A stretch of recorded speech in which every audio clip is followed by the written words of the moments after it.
तो कैसे हैं आप लोग? तो बढ़ते हैं एरिथमेटिक प्रोग्रेशन ट्यूटोरियल नंबर 3 पर। कहा था कि बहुत सारे ट्यूटोरियल आने वाले हैं। किस पर? आपके वो टॉपिक पर जो मैंने अभी अभी आप लोग को पढ़ाया, एरिथमेटिक प्रोग्रेशन के बारे में। सीक्वेंसेस खत्म कर चुके थे, प्रोग्रेशन समझाया था और उसके रिलेटेड एक ट्यूटोरियल में डाल चुका हूं। अब ये है दूसरा ट्यूटोरियल उस टॉपिक पर, लेकिन क्योंकि ट्यूटोरियल के नंबर्स का सीक्वेंस चल रहा है इसलिए ये ट्यूटोरियल नंबर 3 है। तो बढ़ते हैं अरिथमेटिक प्रोग्रेशन के ट्यूटोरियल पर बिना किसी हिचकिचाहट के। तो पहला क्वेश्चन ये रहा आपकी स्क्रीन पर, और पहला क्वेश्चन कहता क्या है कि find the 12th 15th and the nth term of an AP given by 9 13 17 21। मतलब आपको एक एपी यहां पर गिवन है और आपको 12th टर्म निकालनी है, 15th टर्म निकालनी है और nth टर्म निकालनी है। ठीक है, तो देखें जरा। सबसे पहले एपी देखते हैं। तो एपी यहां पर लिखा हुआ है 9 13 17 21। तो एपी को देखते ही सबसे पहले तो एक चीज पता लगती है कि डी निकालते हैं। तो डी निकाल लेते हैं। तो डी हमारा क्या होगा? डी हमारा हो जाएगा 13 माइनस 9। अब कोई भी दो टर्म में से, दो कॉन्जिक्यूटिव टर्म्स को जब माइनस करोगे तो डी आ जाएगा, क्योंकि वो पहले से ही बोल रहा है कि एपी है। और अगर एपी है तो ऑब्वियसली कोई भी दो कॉन्जिक्यूटिव टर्म्स को माइनस करोगे तो आपको डिफरेंस मिल ही जाएगा। So 13 minus 9 is equal to what? 4। तो 4 आपका क्या हो गया? कॉमन डिफरेंस हो गया। आप चेक भी कर सकते हो। ठीक है जी। अब हमें एपी के लिए क्या क्या चाहिए होता है? हमें एक ए चाहिए होता है, हमें एक डी चाहिए होता है। तो चलो ए निकालते हैं। ए क्या होता है? First term. What is your first term? It is 9। So a is equal to 9 और डी हमारा क्या है? 4 है। ये दो चीजें हमें मिल गई। अब हमें 12th टर्म निकालनी है, मतलब हमें निकालना है A12। और ठीक है, A12 हमें निकालना है। लेकिन nth टर्म का सबसे पहली बात तो फॉर्मूला क्या होता है? nth टर्म का फॉर्मूला होता है an is equal to a plus N minus 1 into d. ठीक है, ये आपका an का फॉर्मूला है।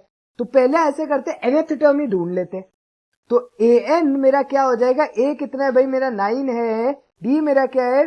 4 है। तो 4 इंटू एन माइनस 1। तो अगर ध्यान से देखें ये क्या लिखा हुआ है? 9 प्लस 4n माइनस 4। तो ये हो जाएगा आपका 4n माइनस प्लस 5 के इक्वल, क्योंकि 9 माइनस 4 इज प्लस 5। तो 4n प्लस 5 मेरा an बन गया। अब आपके पास है दो तरीके। A12 निकालने के लिए आप क्या कर सकते हो? आप लगा सकते हो a प्लस 12 माइनस 1d और फिर इसमें करो वैल्यू को सब्स्टिट्यूट। ठीक है, तो ये हो जाएगा 11 इंटू 4, 44 प्लस 9 इज 53। ये आपका A12 आ गया। नहीं तो सीधा अगर आपको A12 लगाना है तो A12 आप यहां से भी निकाल सकते हो। तो A12 मेरा क्या हो जाएगा? 4 into 12 plus 5 which would be equal to 48 plus 5 that is equal to 53। Obviously ये तरीका सबसे इजी है। क्यों इसमें अपनी कैलकुलेशन ये माता बच्ची करो? बिल्कुल सही बात। ठीक है, तो अब 15th निकालना है। तो A15 या तो ऐसे निकाल लो। A15 का फॉर्मूला डायरेक्टली क्या लिखेंगे हम लोग? a plus 14d। हमेशा एक नंबर इस नंबर से कम ही होता है, मतलब डी का कोएफिशिएंट आपका क्या होगा? एक नंबर कम, जो आप लोग n ले रहे हो, तो a प्लस 14d होगा। और यहां पर अगर मैं A15 डायरेक्टली निकालू तो A15 मेरा क्या बन जाएगा? 4 इंटू 15 प्लस 5। तो 4 इंटू 15 कितना होता है? 60। 60 प्लस 5 इज 65। तो ये आपका आंसर। तो आपको an आ गया, A12 आ गया, A15 आ गया। क्वेश्चन हो गया सॉल्व। ठीक है, तो बड़े आगे, इजी था। क्वेश्चन 2 पर चलते हैं जी। तो क्वेश्चन 2 क्या कहता है कि show that the sequence 3 8 13 18 is an AP. पहले तो हमें सीक्वेंस को एपी प्रूव करना है। Find it 16th term and it's general term. ठीक है, चलो जी निकालते हैं। तो सबसे पहले ये देखते हैं कि सीक्वेंस निकालना। ठीक है, तो सीक्वेंस को मतलब एपी प्रूव करना है। सबसे पहले तो काम वो है। तो एपी प्रूव करने के लिए हम लोग क्या करेंगे? डी निकालेंगे। ठीक है, तो मेरा डी कांस्टेंट आना चाहिए। सबसे पहले हम क्या करेंगे? 8 माइनस 3 करेंगे, तो वो आ रहा है 5। फिर हम करेंगे 13 माइनस 8, तो वो भी आ रहा है 5। फिर हम करेंगे 18 माइनस 13, तो वो भी क्या आ रहा है? 5 आ रहा है। Hence this sequence is an AP, क्योंकि आपका ये क्या आ गया? डी के इक्वल आ गया। और डी आपका क्या है? कॉमन डिफरेंस होता है और हर टाइम वो क्या आ रहा है? इक्वल आ रहा है, जैसे हमने प्रीवियस ट्यूटोरियल में देखा था ऐसे टाइप के क्वेश्चन। ठीक है, तो एपी तो हमने प्रूव कर दिया, डी हमें पता लग गया और ए यहां से हम लोग देख सकते हैं कि ए मेरा क्या है? 3 के इक्वल है।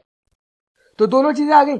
16th टर्म निकाल लेते, तो 16 टर्म का फॉर्मूला तो आपको पता होगा कि क्या होता है, a प्लस 15d हो जाएगा। तो डायरेक्टली सब्स्टिट्यूट कर दो, a कितना है 3 प्लस 15 इंटू डी कितना है 5, तो 75 प्लस 3 इज 78। या तो ये, नहीं तो an निकाल लो। an निकालोगे तो क्या हो जाएगा, a plus n minus 1 into d. a कितना है 3, n minus 1 as it is, d कितना है 5, तो ये क्या हो गया आपका 3 plus 5n minus 5 which is equal to what 5n minus 2। अब आपके पास दो तरीके हैं, वन इज आप हमेशा वैल्यू को सब्स्टिट्यूट करो a की, d की और फिर एक्सपैंड करो, नहीं तो an का एक जनरलाइज फॉर्मूला रट लो। क्या जी, आपको पता है n का कोएफिशिएंट तो हमेशा क्या होता है, d ही होता है, ठीक है। तो बेस्ट तरीका ये भी, मतलब इसको एक्सपैंड करके इसको ऐसे रट लो, ठीक है। तो डायरेक्टली लिखना पड़ेगा 3 minus 5 which is minus 2 plus n d that is 5n, खत्म हो गया, डायरेक्टली लिख दिया। और 5n प्लस 5n माइनस 2 आपका an आ गया, तो a16 चेक कर लेते एक बार, तो 5 इंटू 16 80, 80 माइनस 2 इज 78, मतलब हमारा आंसर राइट ही आया, ठीक है। तो दोनों वे से एक बार हमने क्रॉस वेरीफाई कर लिया। या देखो क्वेश्चन इजी है, चैप्टर ही इजी है। चैप्टर कब डिफिकल्ट बनेगा, जब डिफिकल्टी बढ़ाऊंगा, खुद ही बता दूंगा कि ये अच्छे है, ठीक है, तब चैप्टर डिफिकल्ट ऑटोमेटिकली पता लग जाएगा। आगे बढ़े, क्वेश्चन 3 ये रहा आपकी स्क्रीन पर। तो क्वेश्चन 3 देखते हैं, the first term of an AP is -7। चलो जी, पहली चीज पता लग गई, a इज इक्वल टू -7, ठीक है, first term, and the common difference is 5, तो हमें यह भी पता लग गया कि d 5 है। फाइंड इट्स 18th टर्म, तो मुझे क्या निकालना है, a18 निकालना है, मतलब वो क्या हो जाएगा a प्लस 17d के इक्वल, तो वो आपका क्या हो जाएगा, a कितना है -7 plus 17 into 5, what is 17 into 5, 85, तो 85 minus 7 which is equal to 78 is your a18। आ गई बात समझ में। If the last term for this AP is 138, find the number of terms. Last term of this AP, तो आप मुझे एक चीज बताओ, आपका जनरल फॉर्म ऑफ एपी क्या था, a plus D, a plus 2d, a plus 3d, और लास्ट टर्म हमारी कहां तक जाती थी, हमेशा an तक जाती थी, मतलब a plus n minus 1d तक। तो मेरा a plus n minus 1d actually 138 बन गया, या मैं ऐसा बोल सकता हूं कि मेरा an 138 बन गया। सही बात है, क्योंकि मेरी लास्ट टर्म है, तो लास्ट टर्म तो मेरी हमेशा an ही तो होती है एपी की, तो an मेरा क्या आ गया 138 आ गया, तो which is equal to a plus n minus 1 into d. a कितना है जी, देख लो, a कितना है -7 plus n minus 1 as it is, d कितना है आपका 5, 138, ये -7 उधर जाएगा तो +7 बनेगा, मतलब 145 is equal to 5 times n minus 1, ये कैंसिल करो, कितना 29 आया, ठीक है। तो 29 is equal to n minus 1, n would be equal to 30। अब आप इसका एक जनरलाइज फॉर्मूला भी बना सकते हो कि आप इसको ऐसे लिख दो, 13 माइनस मतलब an minus a divided by d plus 1 is always equal to n। मतलब एक ये जनरलाइज फॉर्मूला होता है, बट ये इतना रटोगे तो फिर मजा क्या आएगा। कभी कभी कुछ कुछ प्रैक्टिकल भी ऑन द स्पॉट भी होना ही चाहिए, रट सकते हो, कोई बड़ी बात नहीं है, नहीं तो मुझे ये सही लगता है, आप तरीके से लिख के करो ज्यादा अच्छा है, नहीं तो ये रट सकते हो, an minus a divided by d plus 1 आता यही से, ठीक है, तो n 30 है। अब ऐसा करते हैं, एक बार an का जनरलाइज फॉर्मूला लिखते हैं। an का मेरा जनरलाइज फॉर्मूला क्या होगा, मैंने अभी बताया था, a minus d plus n d. a कितना है मेरा -7, -7 माइनस 5 मतलब -12 प्लस एन डी कितना है 5, मतलब 5n हो जाएगा, 5n माइनस 12 मेरा an है। एक बार क्रॉस वेरीफाई करते हैं, क्या मेरी 30th टर्म ही 138 है, तो जब मैं 30 डालूंगा इसके अंदर, तो 5 इंटू 30 कितना बनेगा 150, 150, 150 माइनस 12 138, भाई वही तो है, हेंस प्रूव। क्यों बताया, सिर्फ एक बार वेरीफाई करने के लिए, और कोई बात नहीं, कोई वो नहीं है, सिर्फ वेरीफाई, एक बार सिर्फ चेक कर लिया करो। अभी बिगनिंग स्टेज पर हो, अभी तो स्टार्ट कर रहे हो चैप्टर को, जैसे जैसे कॉन्फिडेंस आएगा तब ये सारी नहीं करोगे, ठीक है ना। कैरी की स्टाइल में सब कुछ क्या होता है, बक बस फिल इन द ब्लैंक्स, ठीक है। तो ये सब खत्म, आगे बढ़े क्वेश्चन नंबर 4 की तरफ। तो 4 देखते हैं। तो क्वेश्चन 4 क्या कहता है? क्वेश्चन 4 कहता है which term of the sequence, मतलब अगर आपको ये एक सीक्वेंस दी हुई है तो which term of the sequence is 95, ये आपको निकालना है। और 121, 117, 113 अगर आपको दिया है, is it's first negative term. तो इस सीक्वेंस में फर्स्ट नेगेटिव टर्म क्या होगी? देखो यार, सीक्वेंस दिया है तो हम लोग को एक पैटर्न फॉलो करवाना पड़ेगा पहली बात तो। या एक बार ऐसा कर लेते, एक बार देख लेते क्या हमारी एपी फॉर्म हो रही है। तो अगर एपी फॉर्म हो जाएगी तो मेरा एन बहुत आराम से फटाफट से बन जाएगा, सिंपल सी बात है। तो ऐसा करते हैं, पहले तो चेक करते हैं क्या मेरी एपी बन रही है कि नहीं। ध्यान से देखते हैं, -1, 3, 7 और 11। यार मुझे दिख रहा है डिफरेंस 4, डिफरेंस 4, डिफरेंस 4, क्योंकि 3 माइनस ऑफ -1 इज 4, डिफरेंस 4 है, hence it's an AP with difference 4। Difference 4 a is equal to -1। अब मुझे ये पता करना है 95th टर्म कौन सी होगी। तो 95 को मैं क्या an मान लूं तो मुझे n मिल जाएगा, ठीक है। मुझे n ही तो निकालना है कि कौन सी नंबर ऑफ टर्म 95 है। तो an ढूंढ लो, मतलब a plus n minus 1 into डी। 95 will be equal to -1 plus ये क्या लिखा है 4 टाइम्स n माइनस 1, इधर जाएगा ये बन जाएगा 96 is equal to 4 times n minus 1। थोड़ा स्टेप्स से सॉल्व कर रहा हूं, ठीक है। ये आपका हो जाएगा 24 से cancel, so 24 is equal to n minus 1, n is equal to 25। तो 25वीं जो आपकी क्या होगी टर्म होगी वो आपकी 95 होगी। चाहे तो चेक करना है, चेक भी कर सकते हो, अब नहीं करेंगे, अब पता है कि हम लोग ठीक ही कर रहे हैं, ठीक है। तो 25वीं टर्म, चाहे तो इसको आप एक्सपैंड करते करते करते करते लिखते जाओ और एक बार चेक कर लो कि क्या 25वीं टर्म मेरी 95 आ रही है। ऑब्वियसली आएगी, ठीक है। खत्म, फर्स्ट पार्ट खत्म। बढ़ते हैं सेकंड पार्ट पर। सेकंड पार्ट को एनालाइज करते हैं। सेकंड पार्ट क्या कहता है, मेरे पास एक सीक्वेंस है और सीक्वेंस में आप ध्यान से देख ही पा रहे हो कि डिफरेंस आपका क्या आएगा, मतलब ये एपी फॉर्म हो रही है, आपको दिख रहा है। लेकिन आपको यह पता करना है कि मेरी पहली नेगेटिव टर्म कौन सी होगी। इसका मतलब मेरी पहली वो कौन सी टर्म होगी जो 0 से कम होगी। ऑब्वियस ही बात है, नेगेटिव टर्म का क्या मतलब है, जो लेस देन 0। तो अब अगर ध्यान से देखें, पहली बात तो ये निकालते हैं कि मेरा डिफरेंस क्या आ रहा है। मेरा डिफरेंस निकालते हैं, तो 121, 117 और 113 ध्यान से देखेंगे तो डिफरेंस आएगा आपका -4 के इक्वल, क्योंकि आप क्या करोगे 113 माइनस 117 करोगे जो कि -4 होता है, और 117 माइनस 121 करोगे जो भी -4 ही होता है। तो पहली बात तो ये है कि ये एपी हो गई, विद डिफरेंस आपका क्या हो गया -4 हो गया, एंड ए मेरा क्या होगा 121। अब मुझे ये निकालना है कि मेरी पहली नेगेटिव टर्म वो कौन से नंबर ऑफ टर्म होगी, मतलब कौन सी nth पोजीशन पर मेरी पहली नेगेटिव टर्म आएगी, ये मुझे निकालना है। तो क्या मैं ये लिख सकता हूं कि मुझे an इज लेस देन 0 निकालना है। मेरी फोरमोस्ट कंडीशन की n की मैं कौन सी वैल्यू चूज करूं सो दैट n मेरी लेस देन an मेरा लेस देन 0 बने। जैसे ही ऑब्वियस ही बात है, जब आप n लेस देन 0 ले रहे हो, सपोज करो आपका आंसर आया n लेस देन 2, तो इसका मतलब 2 से जितने भी कम नंबर है वो सारे के सारे पॉसिबल है। ऑब्वियसली पॉसिबल होंगे, क्योंकि n अगर आपका 1 आ जाए तो a1 आपका लेस देन 0 होगा, a0 आ जाए तो a0 भी आपका लेस देन 0 होगा। मैं सिर्फ एक रैंडम कंडीशन लग रहा हूं, ऑब्वियस ही बात है n 0 कभी होता नहीं है, सिर्फ बता रहा हूं। तो अगर n की वैल्यू 0 लो -1 हो, वो सारी वैल्यूज पर नेगेटिव आएगा, लेकिन हमें क्या करना है फर्स्ट नेगेटिव ढूंढनी है।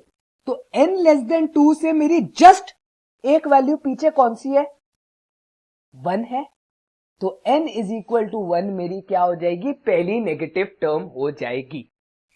आई बात समझ में, जो मेरी पहली नेगेटिव टर्म होगी वो मेरी n लेस देन जिससे आएगा उससे पहले वाला जो नेचुरल नंबर होगा वो मेरा आंसर होगा, ये बस आपको समझना। ठीक, सॉल्व करके देखते हैं, एक और बार इसको समझा दूंगा। तो सॉल्व करते हैं। an देखो लेस देन 0, मतलब a कितना है, an का फॉर्मूला क्या होता है a plus n minus 1d, a कितना है 121 plus -4 times n minus 1 is less than 0। क्या मैं -4 इंटू n माइनस 1 को RHS पे लेके चले जाऊं, तो मेरा क्या बन जाएगा, ये मेरा बन जाएगा 121 is less than 4 times n minus 1। अब अगर मैं इसको डिवाइड करूं तो 121 डिवाइडेड बाय 4 मेरा क्या आता है, वो आपका आ जाएगा 25 is 100, 30. 121 divided by 4 is less than n minus 1. ये मेरा आएगा 30.25 is less than n minus 1. तो क्या मैं यहां से लिख सकता हूं n is greater than 31.25. अब मुझे एक चीज बताओ, 31.25 से जस्ट बड़ा नंबर क्या होगा? 31.251. लेकिन क्या मेरा n कभी डेसिमल में हुआ है? हमेशा मेरा n किस में होता है? नेचुरल नंबर्स में. तो 31.25 से जस्ट बड़ी वैल्यू n की क्या है? 32 है. तो मेरा n जब 32 आएगा तब मेरा आंसर क्या हो जाएगा? लेस देन 0 हो जाएगा. मतलब मेरी फर्स्ट नेगेटिव टर्म आ जाएगी. अब करते हैं क्रॉस वेरीफाई. चलो जी, ठीक है. n32 पर देखते हैं. तो n32 पर देखे तो यहां पर वैल्यू डालते हैं a plus n minus 1d पर. 121 plus 32 minus 1 is 31 into minus 4.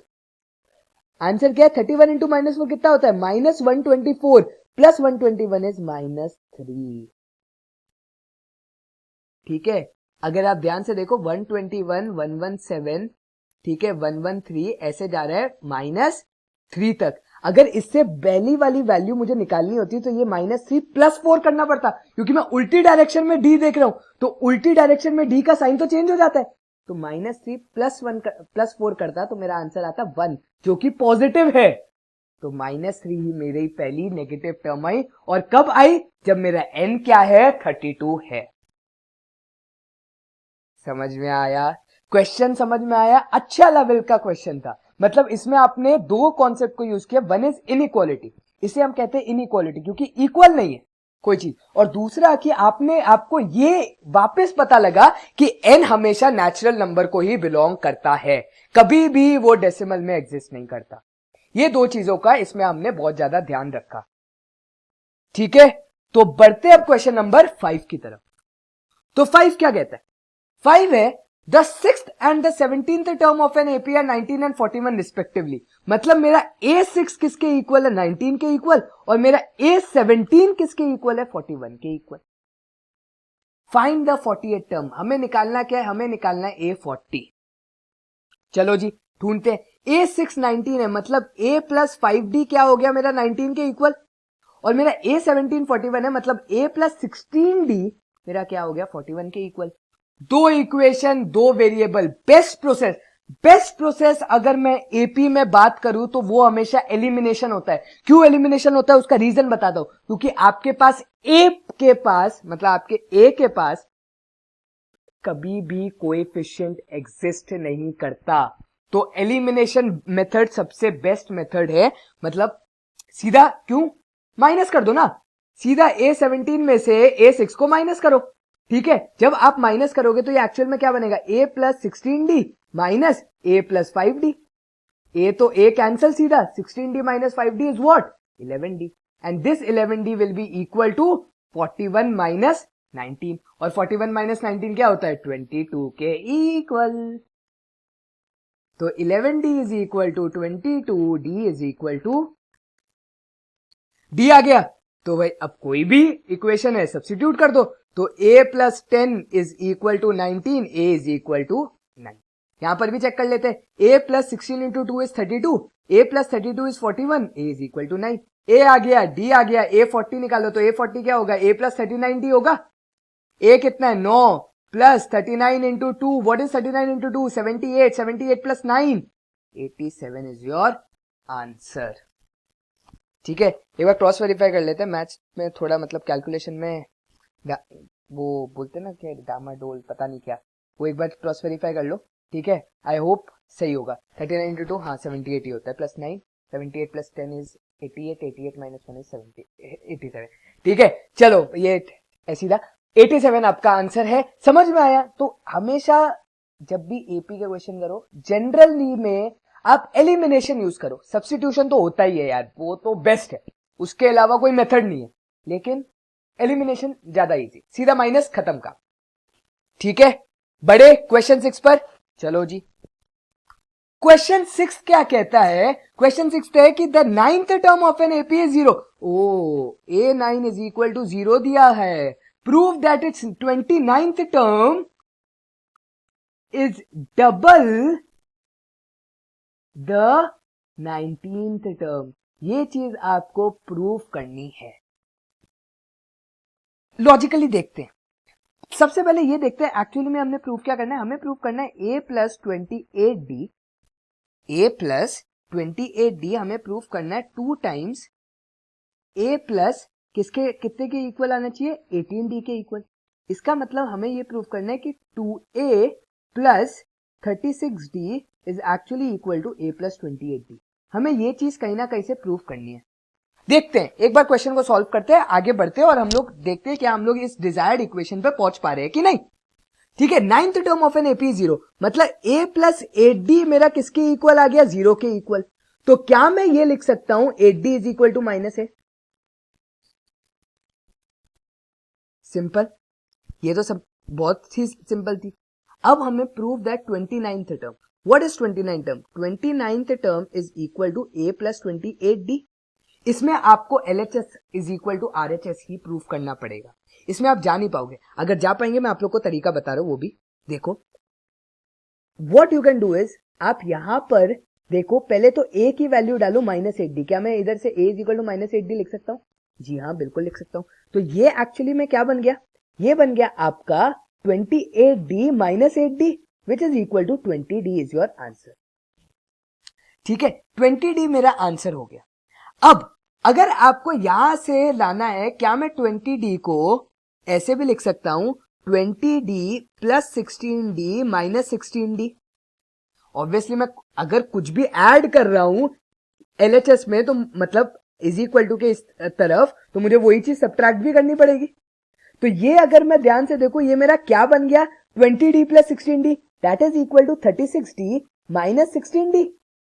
Now what is minus 16d? Can I write minus 16d in terms of minus 2 into 8d, or can I write this as 2 into minus 8d? And plus 36d is as it is. ठीक है, अब क्या मैं 2 दोनों में से common ले सकता हूं? तो जब मैं 2 कॉमन ले रहा हूं तो ये मेरा क्या बन रहा है, -8d प्लस 18d। क्या मैं -8d को a लिख सकता हूं? तो ये क्या बन गया, 2 इंटू a प्लस 18d बन गया। और 2 into a plus 18d is equal to 2 into a 19। अब ये सोच रहे होगे भाई क्यों पागल बनाया इसने? यार पागल नहीं बनाया, सुनो मेरी बात को। एक्चुअली होता क्या है, होता ये है कि जब आप LHS is equal to RHS prove करते हो ना, तो वो तरीका ना एक्चुअली में बेनिफिशियल नहीं है। होगा पता है क्या, आप लोग जब जैसे जैसे अब करते जाओगे, आगे मैथ्स करोगे, हायर स्टडीज करोगे, 11th 12th, वहां पर ना आपको आदत डालनी पड़ेगी कि आप LHS से RHS तक जाओ। आपको LHS is equal to RHS simultaneously solve करने का मौका नहीं मिलता, ये पहले ही बता रहा हूं। ठीक है, इसलिए ये आदत डलवा रहा हूं।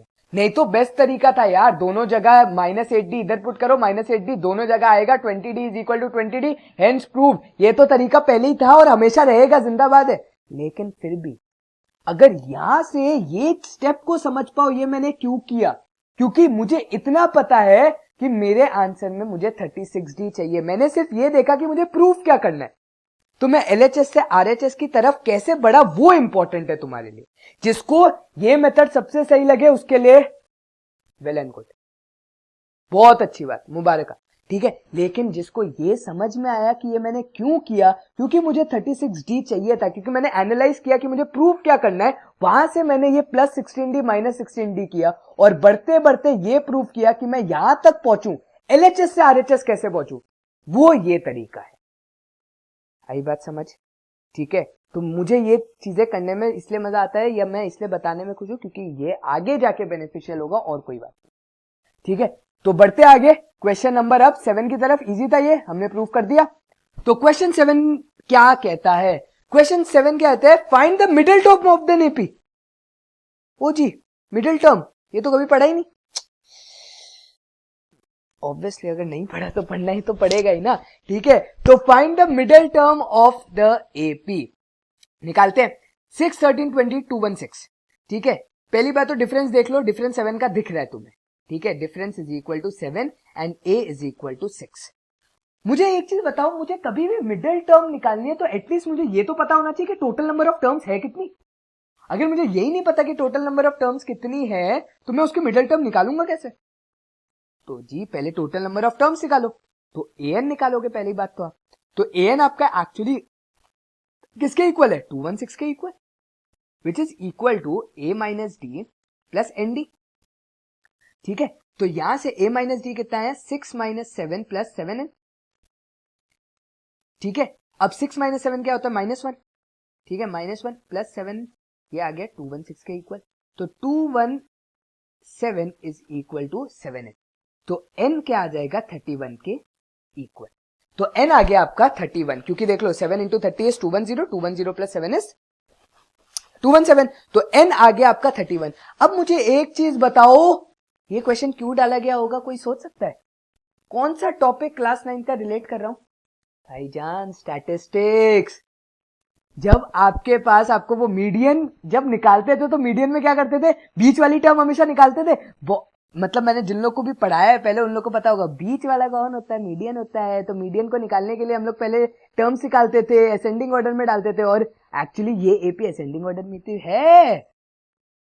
ठीक है, इधर से शुरू करो, इधर से शुरू करो, असेंडिंग ऑर्डर में रहेगी। तो टोटल नंबर ऑफ टर्म्स 31 है। जब ऑड नंबर ऑफ टर्म्स होती है मीडियन के लिए तो हम लोग मिडिल टर्म का फॉर्मूला क्या यूज करते हैं? n+1/2 यूज करते हैं। याद करो क्लास 9। तो ये क्या हो जाएगा? 32 divided by 2 which is equal to 16। Hence your 16 is middle term. क्यों? क्योंकि 16 टर्म से पहले आएंगी आपकी 15 टर्म, 16 के बाद आएंगी आपकी 15 term. 15 plus 15 is 30, 30 plus this one term is 31 which is your n। Fast बोला? देख लेना, समझ लेना, वही बोला, समझ में आ गया होगा तुम्हें। ठीक है, तो 16 टर्म, तो a16 निकाल लो फटाफट से। तो a16 क्या हो जाएगा? a प्लस 15d के इक्वल। तो ये आपका क्या आ गया? a आ गया आपका 6 प्लस 15 इंटू 7। 15 इंटू 7 कितना होता है? 105 plus 6 is 111 is your desired answer. ठीक है, 111 इज योर डिजायर्ड आंसर। आई बात समझ में? ठीक है, इजी था ये। ओके, तो ये आपको समझ में आ गया होगा। अब क्या करते हैं? अब हम लोग ये करते हैं कि क्वेश्चन नंबर मतलब 7 के पार्ट 2 पर जाते हैं।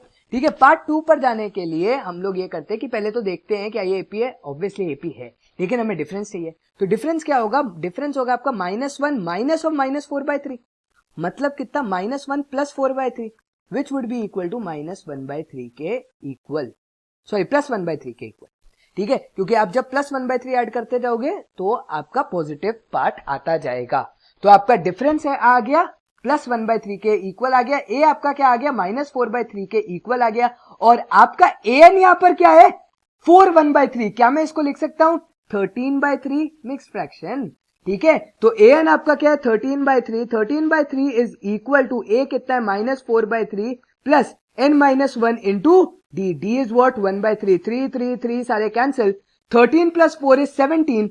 17 is equal to n-1. n is equal to 18. Now your n is even. When your n is even, while finding median, आप क्या करते थे? आपके पास हमेशा 2 मिडिल टर्म्स आती थी, है ना? आपके पास 2 मिडिल टर्म्स आती थी। तो यहां पर भी आपके पास क्या आएंगी? 2 मिडिल टर्म्स आएंगी। समझ में आई बात? ये बहुत ज्यादा इंपॉर्टेंट चीज है, ये समझना बहुत ज्यादा इंपॉर्टेंट चीज है, क्योंकि इस केस में हमारी कितनी मिडिल टर्म्स आएंगी? तो वो दोनों का हम लोग फिर एवरेज लेते थे, बट एपी में हम लोग वो चीज नहीं करते। ठीक है, एपी में हमें मीडियन नहीं निकालना है, हमें सिर्फ ये निकालना है कि कौन सी 2 मिडिल टर्म्स है। तो मिडिल टर्म्स निकालने के लिए आपके पास पहली बात तो n18 आ गया। तो एक मिडिल टर्म आपकी क्या होगी? n/2, और एक दूसरी होगी आपकी n+2/2। तो n/2 क्या आ जाएगा आपका? 9, और 9 के बाद एक नंबर ऐड कर दोगे तो वो आंसर क्या आ जाएगा? 10 के इक्वल। सिंपल सी बात है, 18 + 2 इज 20, 20 डिवाइड बाई 2 इज 10। तो अब आपको निकालना है a9 और a10। तो a9 क्या हो जाएगा? a plus 8d। What is a? a is -4/3 plus 8d, मतलब 8 इंटू 1/3 मतलब 8/3 विच इज इक्वल टू 4/3 आ जाएगा। सो a9 is 4/3 and what would be a10? a10 obviously इसमें +1/3 कर दो, A9 प्लस डी करोगे तो A10 आ जाएगा, तो वो हो जाएगा आपका 5/3 के इक्वल। अब इसमें एक टाइप ऑफ क्वेश्चन ये भी बनता है, find the sum of the middle terms of this AP. तो अगर ये पूछा जाता है कि find the sum of the middle terms of the AP, तो पहले आप मिडिल टर्म्स निकालते, तो मिडिल टर्म आपकी आती है A9 और A10, मतलब 4/3 और 5/3, और फिर आप क्या करते हैं, इन दोनों का सम निकाल देते, तो सम क्या हो जाता 9/3 विच इज इक्वल टू 3। आई बात समझ में? ये एक अलग क्वेश्चन था, मतलब पूरा का पूरा, मतलब थोड़ा सा मैंने चेंज करा कि लेट अस चेंज, मतलब कुछ अलग करते हैं, मिडिल टर्म कॉन्सेप्ट जोड़ते हैं 9th का, एनटीएससी लेवल थोड़ा 9th का बनता है, आईएमओ लेवल कुछ ट्विस्टिंग टाइप्स, ठीक है, तो वो जोड़ा। बड़े आगे क्वेश्चन नंबर 8 की तरफ चलो।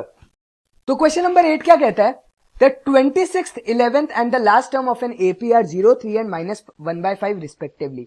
मतलब A26 दिया हुआ है कितना 0, A11 दिया हुआ है 3 एंड AN दिया हुआ है -1/5, मतलब last term. Find the common difference and the number of terms. पहली बात तो A26 मतलब A plus 25D is equal to 0।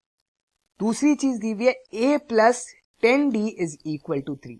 क्या कहा है आपको, सीधा एलिमिनेशन यूज करो, तो 25D माइनस 10D कितना हो जाएगा 15D, ठीक है, 15D is equal to -3, D is equal to -3/15 which is equal to -1/5।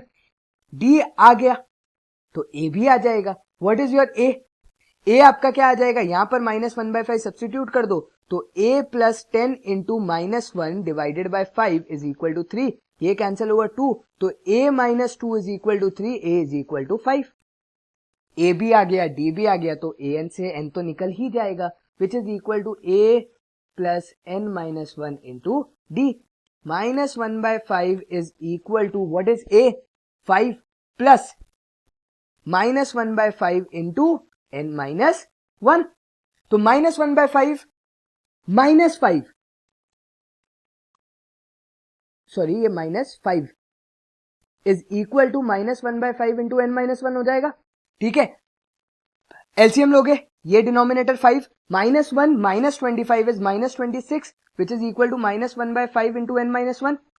5 से 5 कैंसिल, माइनस से minus cancel, 26 is equal to N minus 1, N is equal to 27। This is your answer. Question था easy, बस सिर्फ ऐसे ही डाला है कि आप लोग को पता लग जाए। ये शायद आप लोग का एग्जाम्पलर का क्वेश्चन है, ठीक है, तो ये एग्जाम्पलर का क्वेश्चन है, मुझे अच्छा लगा तो मैंने सोचा है एक बार डाल लेते हैं। फर्स्ट सेकंड ट्यूटोरियल का पार्ट है, आप लोग उसी टाइप के क्वेश्चन कर रहे हो तो ये समझना भी इजी रहेगा, ठीक है। तो आगे बढ़ते हैं क्वेश्चन नंबर 9 की तरफ। तो क्वेश्चन नंबर 9 क्या कहता है, determine the 11th term from the end of the AP. तो मैंने अब एंड वाला क्वेश्चन लिया, तो फ्रॉम द एंड के हम लोग के दो तरीके थे, फ्रॉम द एंड वाला तरीका एंड फ्रॉम द बिगिनिंग वाला तरीका, ठीक है। तो फ्रॉम द बिगिनिंग वाले तरीके में हमने देखा था हमारा फॉर्मूला बना था A plus M minus N into D का, और फ्रॉम द एंड वाले तरीका हमारा बना था last term minus N minus 1 into D, जो nth टर्म है, और यहां पर M कौन सा नंबर ऑफ टर्म था, जो मेरा लास्ट टर्म का नंबर है, ठीक है। ये हमने फॉर्मूले देखे हमारे लेक्चर वीडियो में, उसको डायरेक्टली लगा रहा हूं यहां पर, ठीक है। तो 11th टर्म फ्रॉम एंड निकालना है, तो पहले तो इस वाले तरीके से निकालते हैं 11th टर्म। तो लास्ट टर्म कितनी है 254 माइनस डी कितना है आपका, यहां से दिख रहा है आप लोग को 5 है, ठीक है, तो डी है 5, एन क्या है आपका 11 माइनस 1 दैट इज 10, तो क्या आ गया answer 254 minus 50 which is equal to 204। अब बढ़ते फ्रॉम द बिगिनिंग वाले तरीके से। फ्रॉम द बिगिनिंग वाले तरीके से एक हमारा प्रॉब्लम ये है कि पहले मुझे एम चाहिए जी, कि मेरे लास्ट टर्म का नंबर है कौन सा, तो उसके लिए पहले तो मुझे a m is equal to 254 से पहले तो मुझे एम निकालना पड़ेगा, तो वो क्या हो जाएगा 4 प्लस 5 इंटू एन माइनस 1 होगा, A plus N minus 1 into D, D आपका क्या है 5 है, ए आपका क्या है 4 है, ठीक है। So 254 minus 4 is 250 which is equal to 5 times n minus 1, 5 से ये कैंसिल, 50 जा एन इज इक्वल टू 51 आ गया, सॉरी एम, यहां पर एम आएगा क्योंकि ए एम निकाल रहे हैं हम लोग, तो एम इज इक्वल टू 51। सो अब डालते हैं फॉर्मूले में, ए कितना है 4, एम कितना है 51, माइनस कितना करना है 11, डी कितना है आपका 5, ये क्या हो गया 4 प्लस 51 माइनस 11 कितना होता है 40 into 5, what is 40 into 5 200, 200 plus 4 is hence proved. ठीक है, दोनों तरीके से आंसर जस्टिफाई करके देख लिए, करना ही था। मतलब आप लोग को आइडिया रहना चाहिए ना कि कभी भी भूल जाओ तो कैसे लगाना। आपके पास दोनों फॉर्मूले थे, आपने दोनों फॉर्मूले में से जो स्ट्राइक किया वो कर लिया। ऑब्वियस सी बात है, कौन सा इजी? फ्रॉम द एंड वाला, फ्रॉम द बिगनिंग, क्योंकि पहले आपको एम निकालना है। ठीक है, तो हमेशा लेफ्ट वाला ही यूज किया करो जब भी एंड से टर्म पूछी जाए, इंपॉर्टेंट था। ठीक है, बताना था। तो इस टाइप का भी हमने एक क्वेश्चन कर लिया। अब आप कोई भी टर्म फ्रॉम द एंड वाला क्वेश्चन कर ही सकते हो। तो लास्ट क्वेश्चन है अब हमारे ट्यूटोरियल का, और लास्ट क्वेश्चन कहता क्या है कि if the nth term of the AP 975 और ऐसे चलते जा रहा है is same as the nth term of the AP, ये वाला फाइंड एन। मतलब एक एपी है 975 एंड सो ऑन, उसका जो nth टर्म है वही इस एपी का भी nth टर्म है, तो मुझे एन फाइंड करना है। तो पहली बात तो इसका ए कितना है 9, इसका डी कितना है मेरा -2 के इक्वल, क्योंकि मैं क्या करूंगा 7 - 9 5 - 7 तो -2 आएगा। और यहां पर क्या है ए मेरा 15, डी कितना है मेरा -3, क्योंकि क्या करूंगा 12 - 15 या फिर 9 - 12, क्योंकि राइट माइनस लेफ्ट करते हैं हमेशा, आप लोग को बताया डी को ढूंढने के लिए। तो अब क्या बोला है, अगर मैं इसको कैपिटल ए दे दूं और इस एपी के लिए मैं कैपिटल डी दे दूं, तो मैं क्या लिख सकता हूं, क्या A N is equal to A of N है? यही तो वो बोल रहे हैं, A N of this AP is equal to A N of this AP. Then A N का फॉर्मूला क्या होगा, A plus N minus one into capital D will be equal to A plus N minus one into capital small D. ठीक है, A कितना है 9, 9 माइनस 2 into n minus one will be equal to 15 plus -3 into n minus one. अब ऐसा करते हैं, n minus one की चीज को एक जगह लेके जाते हैं, तो ये लिखा है -2 टाइम्स n माइनस वन, और ये -3 जब उधर जाएगा तो पूरा 3 टाइम्स n माइनस वन बन जाएगा। ठीक है, which is equal to what 15 minus 9। What is 15 minus 9? It is equal to 6। n minus n को लिया कॉमन, ये बना आपका 3 minus 2 that is equal to 1। So n minus 1 is equal to 6, n is equal to 7। Let's check it out, let's check it out. n जब आपका 7 है तो आपका a7 यहां से होगा क्या, a7 होगा 9 प्लस 6d के इक्वल, क्योंकि 9 आपका a है, तो 9 plus 6 into -2। Now what is this, is -12 plus 9, -12 plus 9 is -3 के इक्वल। यहां से ढूंढते हैं a, मतलब ये आपका कैपिटल A7 था। अब ढूंढते स्मॉल a7, a7 कितना हो जाएगा 15 -3 इंटू d, मतलब -3 इंटू 6, d आपका -3 है और 6 आपका a7 वाला 7 रहेगा। 15 माइनस 18 इज इक्वल टू -3। ये मैंने क्या लगाया, ये लगाया वापस a minus a plus 6d के इक्वल। d आपका क्या -3, a आपका क्या 15, -3 is equal to -3, your nth terms are equal. Important question, पता होना चाहिए कैसे करते हैं। ठीक है, दिमाग में आया इसलिए ये आप लोग को बता दिया। क्या कोई डाउट किसी को इसके अंदर? यहां आपका ट्यूटोरियल तो होता है खत्म, लेकिन मेरी ब्लैंक स्लाइड के बिना नहीं। आज मैं एक ब्लैंक स्लाइड के अंदर एक इंपॉर्टेंट कॉन्सेप्ट आपको बताने वाला हूं, जिसका बेस्ड क्वेश्चन मैंने अगले ट्यूटोरियल में डाले और वो डायरेक्ट क्वेश्चन शायद आप कर पाओ। तो ब्लैंक स्लाइड की तरफ चलते हैं। तो ब्लैंक स्लाइड में मेरे पास है क्या कि कभी कभी ये बोला जाता है कि इफ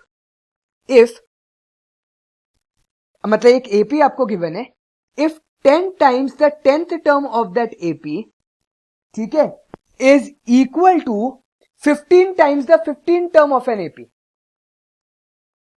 ठीक है, देन फाइंड A25। ऐसे टाइप का क्वेश्चन है। मतलब एक तरीके से आज मैं इसको अगर एक वेरिएबल के फॉर्म में आपके लिए लाऊं, तो वेरिएबल फॉर्म के अंदर देखना, वो ये बोलता है कि if m times the am term of an AP is equal to n times the an term of an AP, find a of m plus n। ये पूछा जाता है क्वेश्चन के अंदर और इसका आंसर 0 आएगा। अब कैसे आएगा देखते हैं, एक बार प्रैक्टिकली देखते हैं। m times am term a plus m minus 1d into m is equal to n times a plus n minus 1d से फॉर्मूला लिखा है, ठीक है, ये प्लस का साइन है। एक्सपैंड करते हैं, am plus m square minus M into d is equal to A n plus n square minus n into D.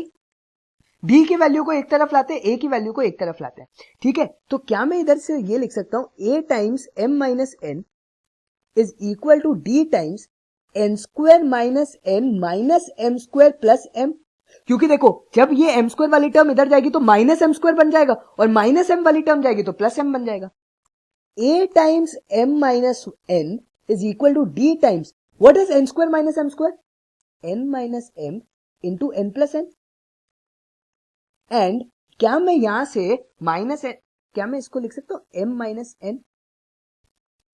अब ध्यान से देखना, अगर मैं m माइनस एन सबसे कैंसल्ड आउट कर दूं तो कैंसल आउट करने पर ये वाली टर्म तो मुझे -1 से पहले मल्टीप्लाई करनी पड़ेगी तभी तो m माइनस एन बनेगा।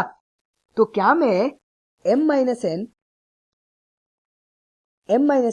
और m माइनस एन क्या मैं कैंसल आउट कर सकता हूं? जब मैं कैंसल आउट करूंगा तो बनेगा क्या पहले तो वो बताता हूं।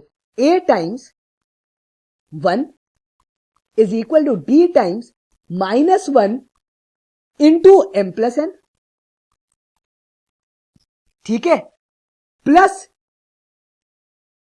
ये m माइनस एन को कैंसल आउट किया तो 1 भी तो बचेगा, सही बात है कि नहीं, 1 बचा, ठीक है।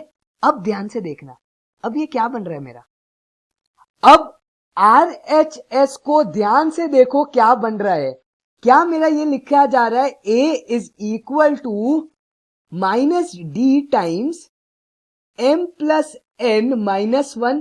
मैंने क्या किया, पूरे इक्वेशन से -1 को कर दिया मल्टीप्लाई, मतलब -1 को अगर मैं कॉमन लूं तो m प्लस एन तो पॉजिटिव में रहेगा, लेकिन अगर मैं -1 टोटल से कॉमन लूं, क्या मैं 1 को लिख सकता हूं -1 इंटू -1। तो मैंने क्या किया, -1 को कॉमन लिया तो वो बन गया -d, तो ये बचा m प्लस एन और सिर्फ एक -1 तो बचेगा, तो -1। जब मैं इस पूरी टर्म को RHS में लेके आऊंगा, मतलब LHS में लेके आऊंगा, तो ये क्या बनेगा, a plus d times m plus N minus 1। और अगर आप ये ध्यान से देख सकते हो, क्या ये a of m plus N ही लिखा है, क्योंकि जब आप a of m plus N लिखोगे तो ये क्या होगा, a plus D into m plus N minus 1 ही तो लिखा जाएगा, और वो एक्चुअली में किसके इक्वल आ रहा है, 0 के ही तो इक्वल आ रहा है। समझ में आई बात, मैंने कैसे इसको प्रूफ किया। ध्यान से एक बार स्टेप्स रिपीट कर रहा हूं, m times a of m is equal to n times a of n आपको गिवन है, आपको a of m plus n की वैल्यू ढूंढनी है। पहली बात, हमने उनका फॉर्मूला लिखा, m से मल्टीप्लाई किया, यहां पर बना am plus m square minus n d is equal to an plus m square minus n d. a वाली टर्म को इधर कॉमन लिया तो m माइनस एन लिया, d और d वाली टर्म्स को इधर कॉमन लिया तो क्या बना, n square minus N minus m square plus n। अब मैंने क्या किया, m square minus m square में n minus m n plus m a square minus b square लगाया, प्लस m माइनस n लिखा जो एज इट इज बचा था। अब m माइनस n मैंने कैंसल्ड आउट किया, लेकिन जब मुझे m माइनस n यहां से कैंसल्ड आउट करना तो पहले मुझे -1 का मल्टीप्लीकेशन होगा, तभी तो ये n माइनस m बनेगा, तो -1 मैंने एज इट इज यहां पर लिख दिया, और जब m माइनस n ये वाला कैंसल्ड आउट हुआ तो +1 भी बचा था। अब वो +1 को मैंने क्या किया, -1 इंटू -1 लिख दिया, ठीक है। तो ये बना a is equal to d times -1 into m plus n plus -1 into -1। अब मैंने -1 को जब दोनों तरफ से कॉमन लिया, मतलब इन दोनों से, तो ये बना आपका d times m plus n -1। तो -1 इंटू डी को लिखा मैंने -d, और ये एज इट इज लिख दिया m प्लस n -1। और ये जब मैं पूरी टर्म को LHS में लेके आया तो मेरा बना a plus d times m plus n -1, ठीक है, और मेरा RHS बन गया 0 के इक्वल। और ये जो मेरी टर्म बनी ये एक्चुअल में किसके इक्वल है, a of m plus n के इक्वल है, और वो हमेशा आपका क्या आता है, 0 आता है। तो अगर आपसे कभी भी ये पूछे m times the mth term is equal to n times the nth term, then find the value of a of m plus n, बिना देखे 0। MCQ बेस्ड क्वेश्चन के लिए हिंट दिया है कि सॉल्व करने मत बैठना, ठीक है, प्रूफ बता दिया है। अब आप जो वैल्यू डालो n की m की, भाड़ में जाए, वेरिएबल से प्रूफ कर दिया। आई बात समझ? सो आई होप समझ में आ गया होगा। ये ब्लैंक स्लाइड बहुत ज्यादा इंपॉर्टेंट थी, कुछ नया सीखने को मिला आप लोग को। आई होप चीजें समझ में हो गई होंगी। कोई डाउट होगा तो कमेंट सेक्शन आपके पास अवेलेबल है। आपने होपफुली पुराने क्वेश्चन भी सॉल्व कर लिए होंगे। शायद आप लोग को पसंद आए वीडियो, ठीक है, होपफुली पसंद आनी ही चाहिए, आपको कंटेंट अच्छा लगना चाहिए। सो गाइस, यहां पर हुआ आपका लेक्चर खत्म। आई होप अच्छा लगा। So enjoy guys. Till then, this is Yojit Basin signing off from T70. Meet you in the next lecture because दुनिया थी, है और रहेगी. Thank you guys for watching. Meet you in the next lecture. Thank you.